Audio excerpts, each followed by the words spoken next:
दोस्तों, एनडीए के खिलाफ जो इंडिया गठबंधन बनी है, अब इसमें दरारें आना शुरू हो गई है। खबर बताएंगे कि मजलिस इत्तेहादुल मुस्लिमीन यानी असदुद्दीन ओवैसी की पार्टी अब किसके साथ है। दोस्तों, फेसबुक में देख रहे हैं तो पेज को फॉलो कीजिए, वीडियो को शेयर कीजिए। अगर यूट्यूब में देख रहे हैं तो चैनल को सब्सक्राइब कीजिए। इंडिया गठबंधन जिस जोश और खरोश के साथ बनी थी और जिस तरीके से पूरे देश में सर्वाइव कर रही थी, अब उस गठबंधन में दरार आना शुरू हो गया है। खबर बता दें कि दिल्ली के अंदर आम आदमी पार्टी और कांग्रेस के अंदर तानातानी शुरू हो गई है। कांग्रेस की तरफ से दावा किया गया कि दिल्ली की सारी सीटों पर वो चुनाव लड़ेंगे। इसको लेकर के आम आदमी पार्टी की तरफ से प्रतिक्रिया जो है जल्दी आई है और जबरदस्त तरीके से आमने सामने का माहौल बन चुका है। आपको बता दें दोस्तों कि इसी बीच में मीडिया जो है आग में घी डालने का मुकम्मल काम करती हुई नजर आ रही है। लगातार मीडिया की तरफ से डिबेट होने शुरू हो गए और जो ऑन फील्ड मीडिया उतर गई, लोगों से सवाल और जवाब करने लगे इंडिया गठबंधन के बारे में, वो वाला मचने लगा है। इस गठबंधन की दूसरी बात हम आपको बताते चले दोस्तों, शरद पवार जो चाणक्य माने जाते हैं सियासत के, राजनीति के वो मोहरे हैं जो हमेशा जीत कर ही जाते हैं, उस मोहरे के अंदर भी अब जो है ग्रहण लगने वाला है।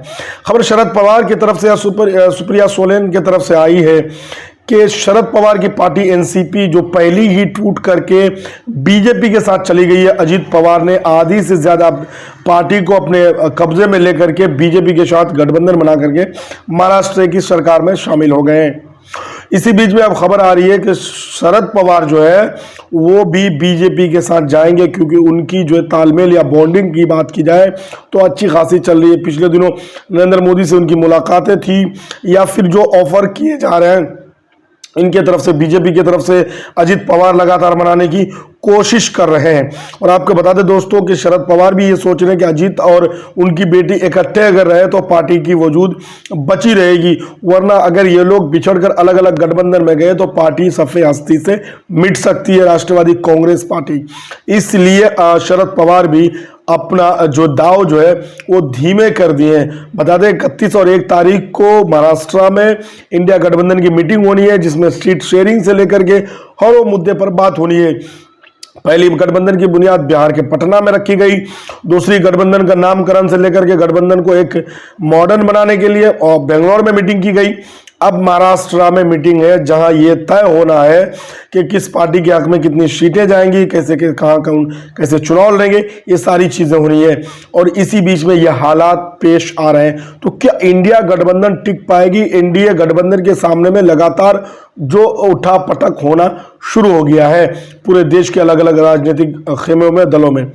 मजलिस इत्तेहादुल मुस्लिमीन की बात करें तो असदुद्दीन ओवैसी साहब लगातार ये बात कहते हुए आ रहे हैं कि ये जितने भी गठजोड़ हो रहे हैं, जितने भी दल इकट्ठे हो रहे हैं, इन दलों का साथ चलना मुश्किल है, क्योंकि इनके विचारधारा या इन लोगों की नीति जो है सबकी अलग अलग है और सब लोग अपने परिवारवाद अपने लिए सियासत करते हैं। देश की सियासत से किसी को कोई मकसद नहीं है, क्योंकि सब लोग ये चाहते हैं कि मेरी पार्टी बनी रहे, मेरी सत्ता वापसी हो और मेरी पार्टी की वजूद बढ़ती रहे और मैं जो है इस पर ज़्यादा से ज़्यादा बेहतर कुछ कर सकूं।